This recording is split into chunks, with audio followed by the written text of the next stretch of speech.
Welcome to Eye on Foxborough. I'm Karen Guregian. Today, I'm excited to welcome back three-time Super Bowl champion Devin McCourty, who is currently a commentator for NBC's Football Night in America. Hey, Devin, not much going on here. How about you? A lot going on. We got games every week, a lot going on. Obviously, busy weekend ahead. I got a Saturday and Sunday game with NBC, and then looking forward to being on a Christmas special on Netflix with my brother, which will be fun. We haven't done any type of pregame stuff like that together, so this should be a lot of fun. Before we get into the nitty-gritty, are you enjoying your post-football life as a commentator working with NBC and basically, kind of getting to say something about every game and every team? Yeah, it's been a lot of fun, and I think I mentioned it last year to a few people.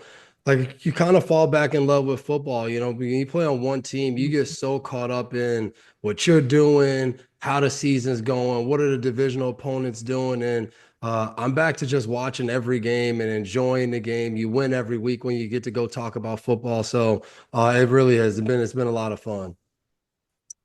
Okay, let's cut to the chase.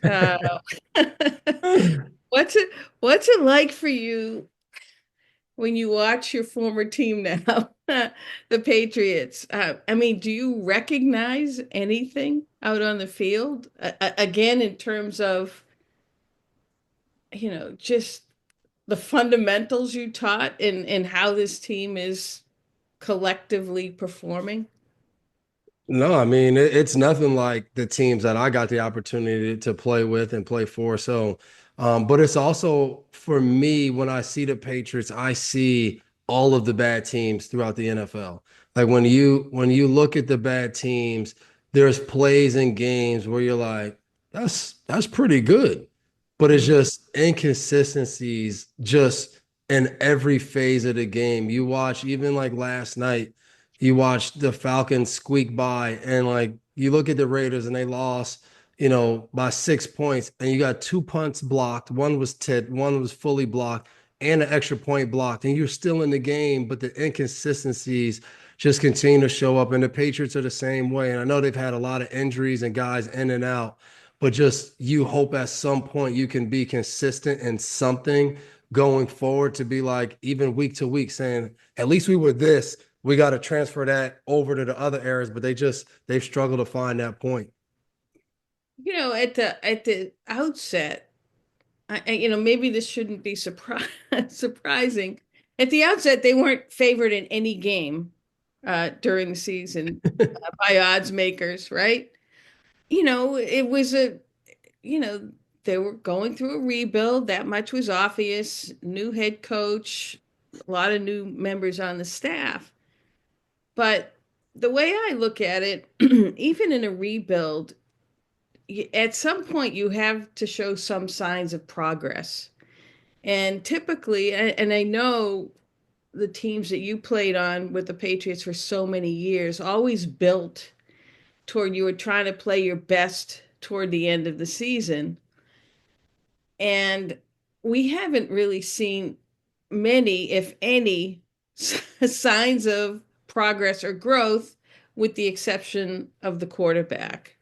I mean, is that what you've seen? Is that kind of how you've, looked at a 3-11 team? Yeah, and I think the thing though that is interesting is back in August, doing the preseason games, my biggest thing taken away was there needs to be progress for Drake Maye. It needs to be when you leave this season, you're like, we got a guy. Like he's gotten better, he's done things, and everything else kind of, I can't even remember what else. I was just like, Drake Maye was the focal point of everything. And I know it's bad. It's 3 wins, it's not what you want. But you walk away and you're like, we got a guy. We found a guy. Now we got to figure out some things around him. What do we like? What don't we like? But overall, if you told me this team, and I think I might have said on the broadcast, most important guys in that locker room are going to be David Andrews, Jawan Bentley, like starting with those two guys. You lose those two guys for the year. For me, when you think about a locker room, you think about getting better throughout a season. It's going to start with the head coach being hard on you. and pushing and demanding those things. But the second part of that is the guys in the locker room, to have the guys that are going to push guys, and when it gets hard or game doesn't go your way, reminding guys. And I look at this team, and I mean, no disrespect to anybody in that locker room, I don't see the guys that are gonna say, this is how we get better. This is what we need to do. And I think that has to be the key for the Patriots going forward as they build around Drake Maye. They got to identify some guys that are going to be not just leaders, but like vocal leaders, guys that can rally guys and do that, because I think that's more important than how good a guy is. And like, you're starting to try to build for the future. You need guys that just have that edge about him that other guys in the locker room say, I want to follow him. And I think that's where they've struggled this year, to have guys say, I want to follow them. And it's all right now, it's all dependent on Jerod. It's all dependent on the first year head coach to get every single thing right for this team to move in that direction. And it's really hard to do. Hmm. Jerod, obviously, first year head coach, uh, uh, Mr. Kraft, Robert Kraft, the team owner, saw something in him many years ago on a trip to Israel, and saw a quality of some sort that he thought would make him a great leader and a great head football coach going forward. I mean, I'm sure he had those qualities as a player, as a team captain, and as a coach, linebackers coach. Where where's he gone wrong, or has he gone wrong? You got 3 wins. You've gone wrong. Um, I think it's the inexperience. It's your first year being a head coach. I think he's trying to figure things out, and I know it is widely talked about. And I think the biggest thing everybody always talks about is what is said after the game, and then what is going to be said the next day. And I would say that's probably been his biggest blunder of the season, of trying to figure out and control your emotions and everything right after a game, to be able to address the situation, address what happened, whatever it is that goes on. And maybe you don't hit it exactly where you want, but you're somewhat in the ballpark that you don't have to be different or say something different the next day. I would say that is his biggest thing, that I'm sure he walks away saying, like, I want to get better at this. But I think overall is just, it's not perfect. It's a little off here, it's a little off there, and that shows up to me with the team. And then when you listen to certain things, it's not just all intact. And I think it's, oh, go ahead. I know you got No, something no, else. go ahead. I was just formulating my next question. Oh, and I think it's a combination of him being in the first year as a head coach, but also the staff is not like this staff that had been together, or only plucked a few guys here and there.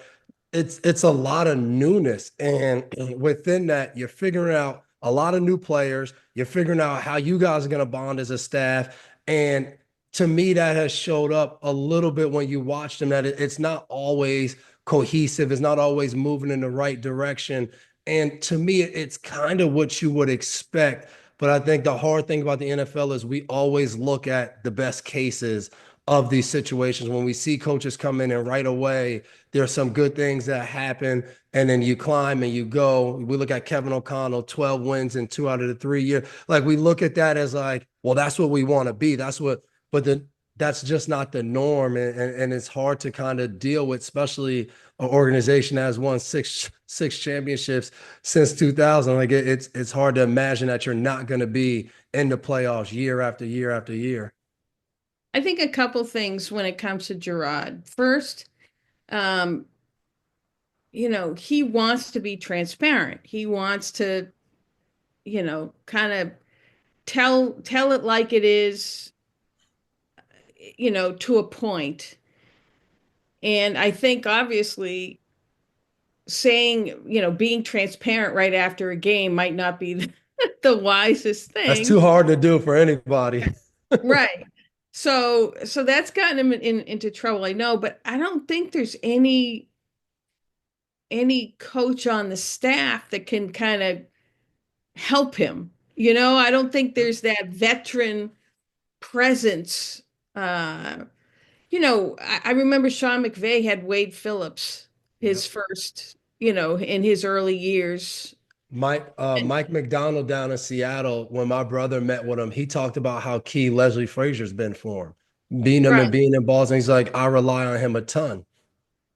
there's nobody really here. I mean, Ben McAdoo, but we hardly see him. I don't know what the heck he does. Actually, I do, but um, there's I, not that kind of, Jerod can turn to and say, "Hey, was that, coach me up a little bit." Yeah, yeah. And I think of just being able to sit down and talk. Like I get the opportunity, we watch the games together every Sunday, and I'm 2 seats away from Jason Garrett. So whenever something comes up, I always ask JG, like, what would you do here as a coach? Or what is this?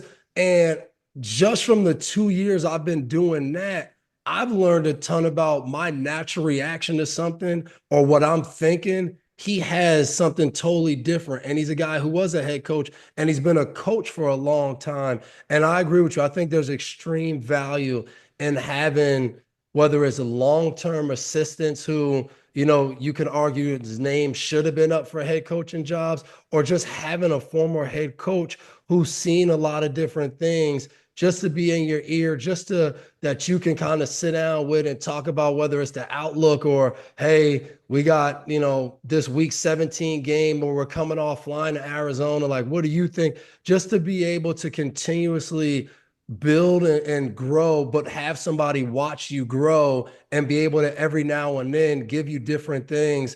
I think, I mean, again, between Jason Garrett and then spending some time with Coach Dungy, I've learned so much about seeing the game through the lens of a coach first. Even though those guys played, they became head coaches. They see things different than what I saw just as a former player. Hmm. I think it's going to be interesting to see what the Crafts do, if anything. I mean, Mhm. the game was on another network, this past game on CBS, and their cameras panned to, Yeah, I I don't know saw if it. you saw the I saw clip. it. Yep. Did you lip read like everybody else? Well, I don't think you needed to be a lip reader to know that they weren't happy. Mhm. And it seemed to be about, play calling and so forth.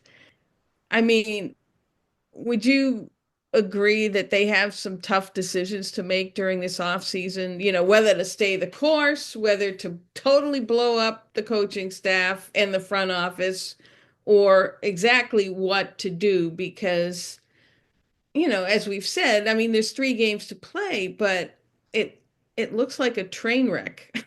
Yeah, I mean, my brother used to always say that to me. When you don't win, everybody's job can be up for grabs. Like you don't know what's going to happen because I don't think there's any owners who come into the season and say, we know we're around 3 to 4, maybe 5 wins. Like everyone has these high expectations, and these owners are highly successful either in the game of football throughout the years or highly successful in any other business that they've done. So I do think that they're gonna probably sit and try to figure out. I think that the biggest thing is I think they need to probably get some time away from when the season ends to really evaluate beginning to end because it's easy to get caught up in just like, hey, we thought we'd be here by this point in the season and we're not. And you kind of forget the things that lead up that go into that. And I think, and again, going back to what you said about Jerod and transparency, for me, I think for him, and when I get a chance to probably talk to him in the offseason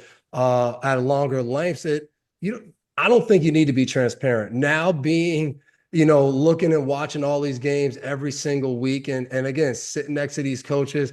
Jason Garrett said one week, everyone gets mad at so-called coaches speak until a coach says something that's the wrong thing, and then they get hammered. And he's like, sometimes you need a good amount of coaches speak and you keep being, real or saying certain things, you keep that to your team. And I think that's going to be one thing that I feel like he'll go forward and say, hey, like transparency to a certain extent and whatever that exactly means, I think he'll get to figure that out. Because again, you have all these things in your head, like I didn't get into coaching, but from playing for 13 years and playing in college, I have all these things and I'm like, man, if I ever coach, I would do this, I would do that. And in my mind, that vision leads to a lot of wins in the championship.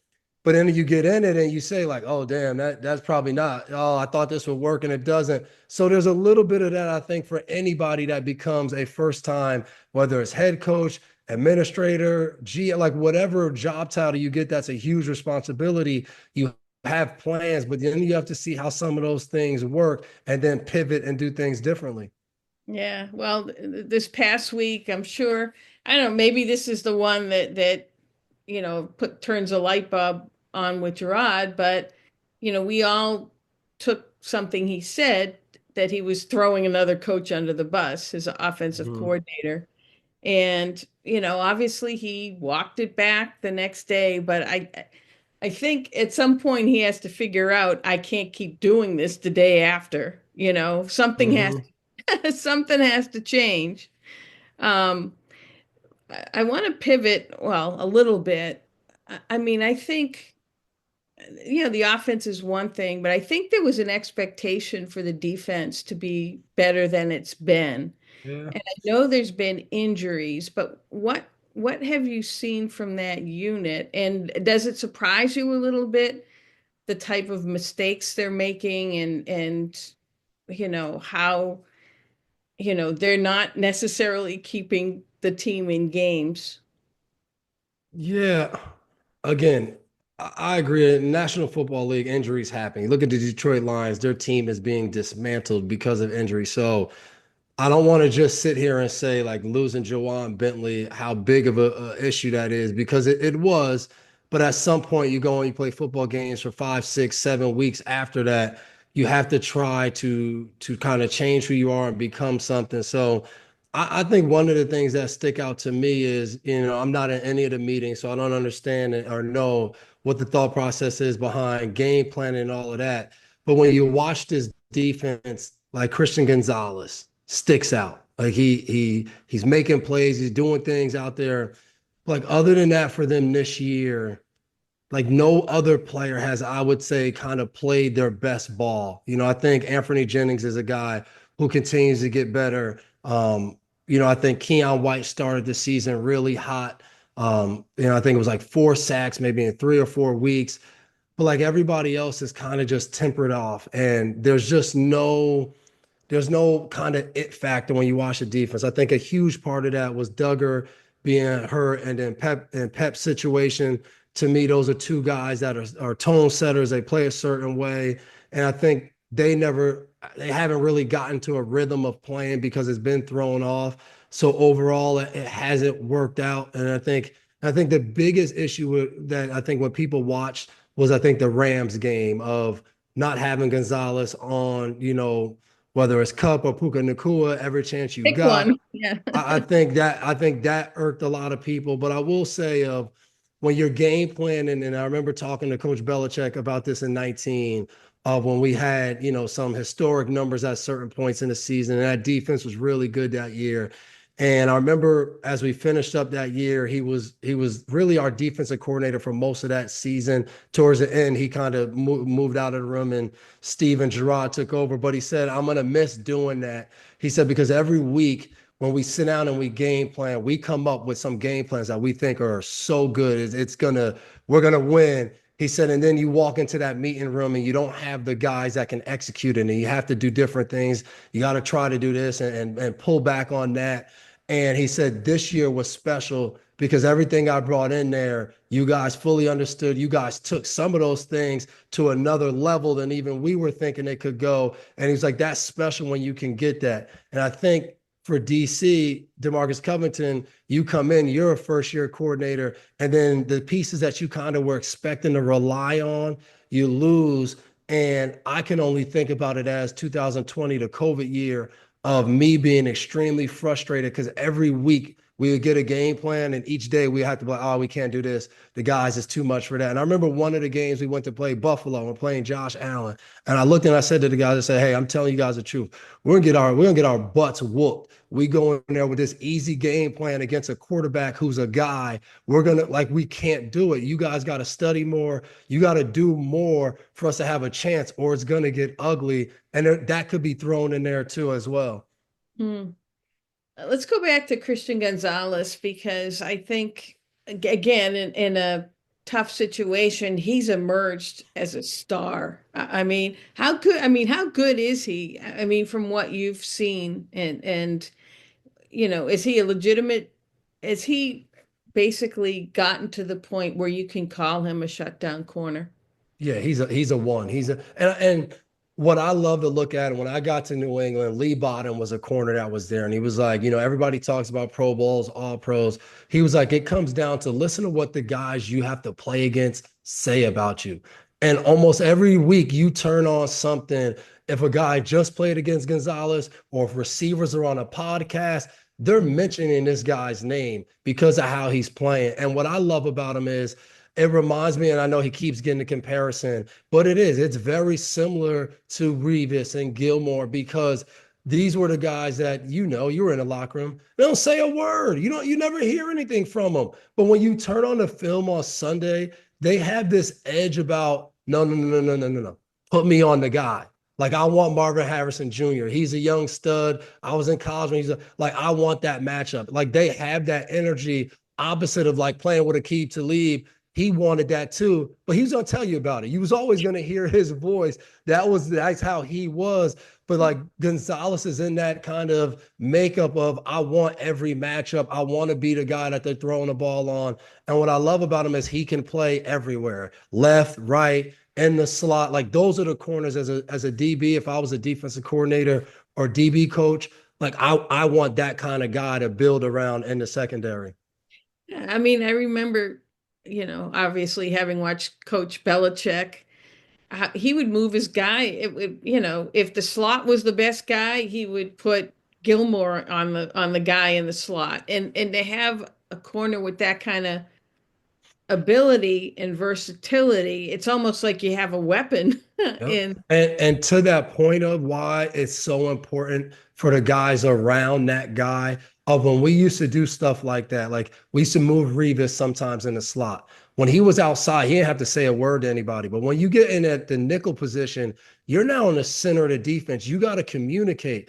Not everybody's meant to do that. So when that happened in our secondary, it was up to myself, Patrick Chung. We had to be like, hey, Revis, you're here. Hey, hi. He's like, you had to do the extra communicating because the nickel sometimes he's the person that kind of aligns your defense and makes it right. Sometimes we would be like, we always used to call it the star. We say star left, star right, because the rest of the defense needed to hear that. So it's another one of those things of it's so key and it's great for your defense when you have a guy skillfully that can go do it. But you also need the guys around them to be able to understand how you adjust. The nickel who's usually in there, now you have to bump outside. Maybe a certain rotation with the safeties, we would do it differently. But because we want this matchup to happen in the game all day, we gotta adjust and do things. And that's the thing about it, that you got to be locked in when you do those things. Yeah, and communication too. Yes. Yep.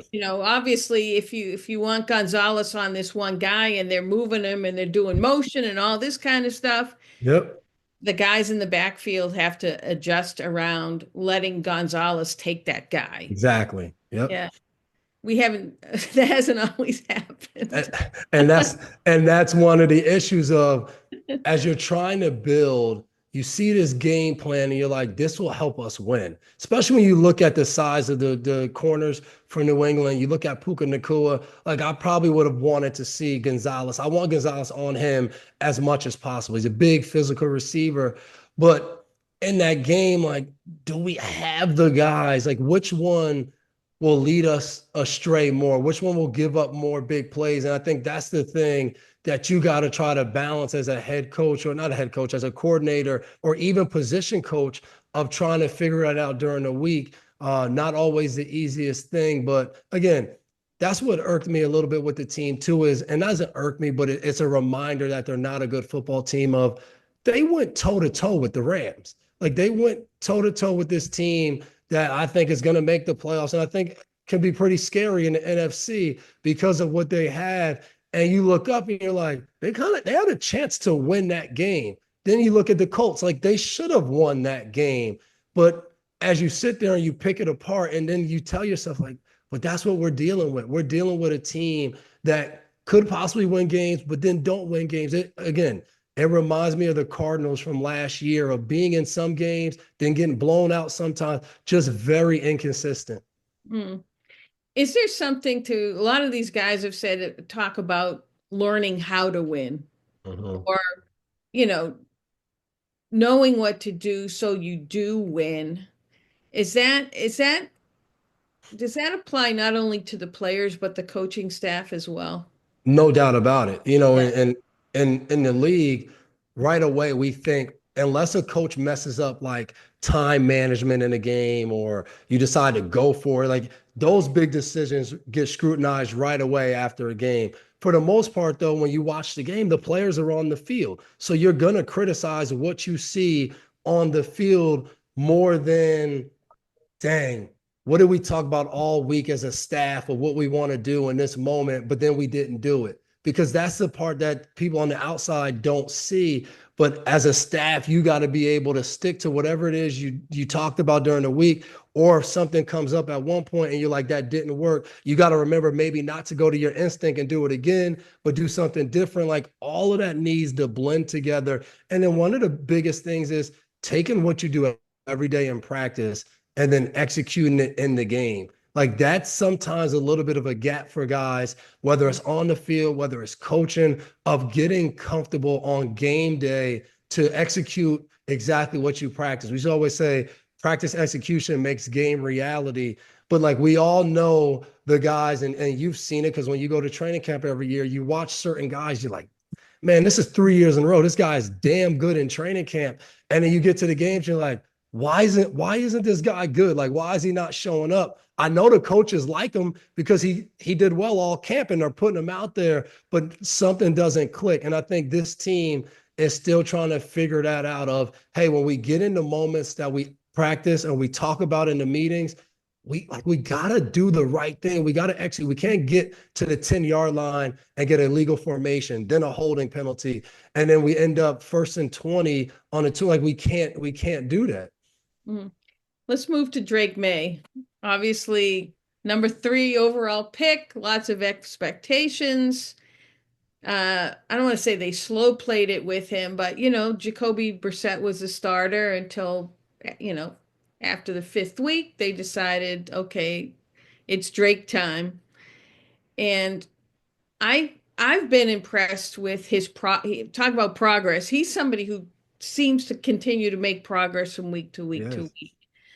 And the potential, his skill set kind of makes you excited about him. Mhm. What have you seen, and do you have that kind of level of excitement that some fans do about Yeah, him? we sat down with him in a production meeting. I love the kid in the production meeting. Just Mm, like you think back to when they had the rough joint practice with Philadelphia, where everyone was right, and I think it was like 14 drop back passes, easily could have been 11 sacks. Would have got hit on probably all 14. Like I remember, and we asked him about it in the production meeting, and he was like, "Yeah, wasn't ideal. He was like, I got out there and practice had been going well to a certain point, and then we got to 11 on 11. He's like, it got pretty bad and rough out there for me. And we said, well, what do you do now when you have that? And he said, well, I go in there and I watch the film. And he said, I think about, all right, if this pressure wasn't there, what would I do? Where would I go with the ball? He said, then I think about, okay, the pressure's there. How can I make this play a better play and not a disaster?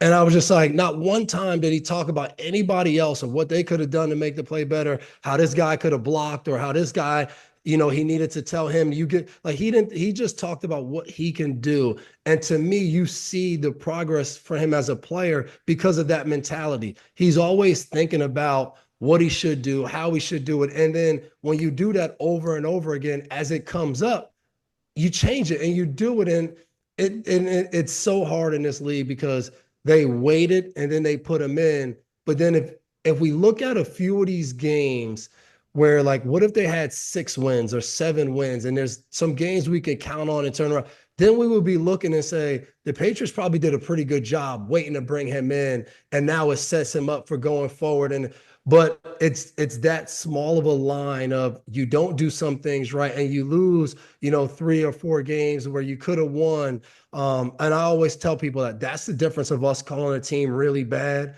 or a team that's just okay, because every team is usually not that far away from being better than the other team, which that could all, I could look like a fool saying that this week with this team having to go play the Buffalo Bills and play Josh Allen, who's on a hot streak. But normally it's a lot closer than people think. Do you think that, I mean, he's 22 years old, and as you were saying, he puts everything on himself. Mhm. Again, so impressive. He's not pointing the finger. Somebody drops a pass. I could have thrown the pass better, kind of. Yep. Um, how important is it for the Patriots to surround him with more talent and more people that would even make him look better? Because I think he's kind of making people look better right now. I mean, we saw Tom do that quite a bit, but But no, yeah. Think I about what you just said. We saw Tom do that. Like we don't want Drake Maye to be Tom Brady. Not yet.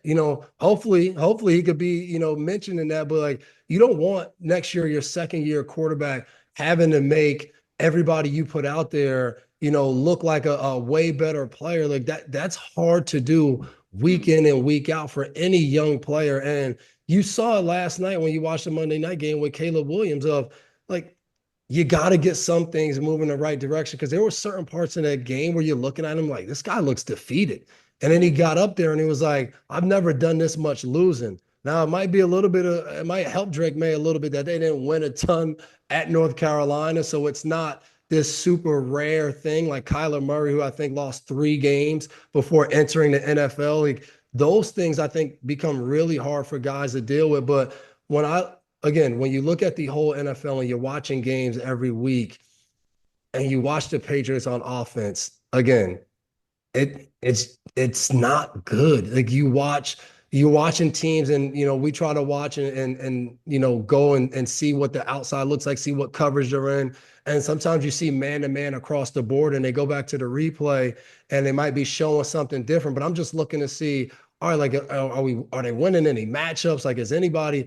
And I think that's the thing that reality sets in. And I know they've had some receivers be a little outspoken this year, but like to me, I think again, you get caught in your bubble. But like if those receivers, you wouldn't say that if you turned on other guys in the league and you were watching guys and being like, man, there's some receivers out here that are really good that might have the right to talk about, getting more opportunities or throw me the ball or do this or do that. Like it's hard to believe that's even coming out, over there in New England. how about getting open? How about, Bill used to tell us receivers have 2 jobs: get open and catch the ball. That's simple. the other quality I like about Drake is he and Brian Hoyer and I actually talked about this on another podcast, but Brian sees him having this hunger to get better. It's almost a will to succeed. I mean, he has a talent level that's obvious, Yeah.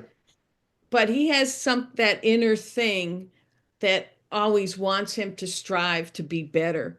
He can Mhm. always be better. And I think that's for a quarterback or any player, that's a very good quality to have. Yeah, and it was cool hearing him talk about his brothers, of Mm. always being the youngest in the family, and his brothers always kind of kicking his butt, beating him and stuff, of how competitive that made him. Because for one, he was trying to live up to everything they did before him, and then he was just trying to beat them. He was trying to win, so he definitely has that edge to him. And I think it's not always you get to see kind of firsthand, but when you look at the Buffalo Bills and getting Josh Allen, of where he started, how much talent he had, but how it didn't all come together at first. It was too many turnovers. It was this, it was that. But he seemed like the same kind of guy. Like he just had this competitive nature that he just wanted to be great. And you look year in, year out. Each year it was just like, damn. I remember like I'm sitting in the division, it's like, damn, he got a little bit better. All right, he got, and then at the end of my career, that last year, it was just like, damn, like this guy he's here. He's arrived. He's owning this division, how good he is. And I think Drake Maye has a chance to get on that same level. I talked about that a few weeks ago. The same thing with Lamar Jackson. These guys come in with certain things about them where it's like, man, like that guy has so much talent. And then you see good times, like they're winning and they're doing, but like these quarterbacks that have that edge and they're just like, but I'm not where I want to be. It doesn't matter what award I've gotten or how many wins we have as a team. I need to keep getting better. And you've seen that from some guys. And I think New England has a guy at quarterback that has that same makeup that wants to get better. And it's going to be interesting because this rookie class of quarterbacks, when it draft night, it was like, man, I don't know how all these guys can possibly be good. This many guys in the first round, but when you look for the guys that have gone out there and played extensive amount of time, it's been pretty fun to watch. And these guys seem to have a really bright future, all depending on what's around them. Mm. Before I close, we do need to talk about one more thing. Your former coach, now being a college coach. Um, I think it's taken a little time for that to kind of sink in, when it first Yeah. came out, there was like this disbelief. Oh no, he'll never do that. But this is just setting him up to shake shake some NFL teams out of the weeds. Yep. Nope, but there he is. Your thoughts? For one, I think the coolest thing about it is this guy who has zero emotions every every week when you had to interview him up there on the podium and all of that. He takes a job that to me has to be significant to just the Belichick name of going to coach at a school that your dad coached at. And I think that's really cool when you kind of take a step back and look at it. But I knew at the end of September, I was at the Rutgers Washington game. Obviously, Steve Belichick, defensive coordinator for the University of Washington, and Bill is there, and Bill, myself, and my brother, we're over there, we're talking, and one of us asked him like, Coach, you're everywhere. Like, how you liking all of the media stuff? And he was like, it's okay.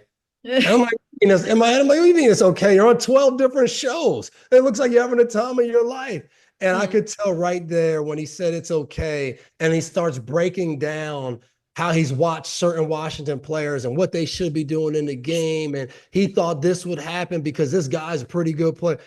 It was coach mode. And I knew there, and I remember talking to people and they were like, what do you think he does? I think he might be done. I was like, he's going back to football. And I never thought it would be college, Mm. but I'm just not surprised from that point when I took an extra second to think of he's not going to take the chance to not coach again. Like he doesn't want to be on a podcast like this talking about ball or talking about what he thinks. He wants to be coaching and having a chance to win.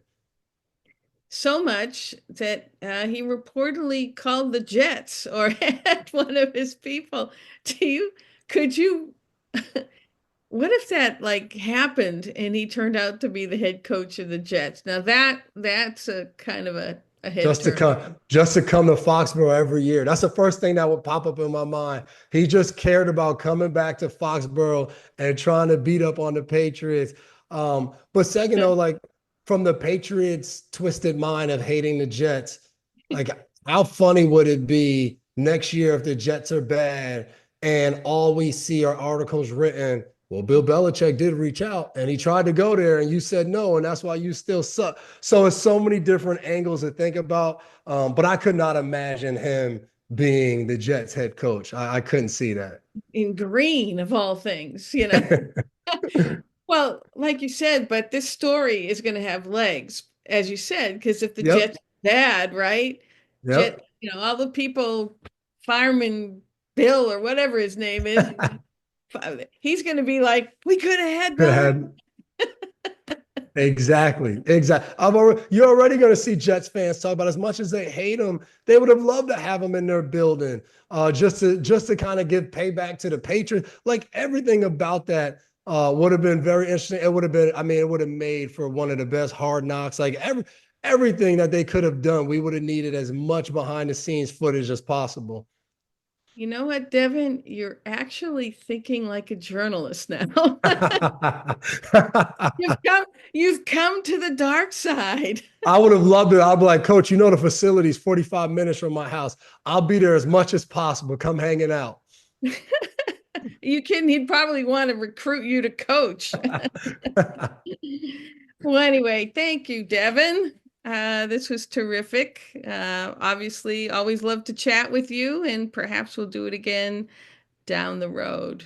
Sounds good. Always good to see you. Always doing great work. Thanks, Devin. No problem.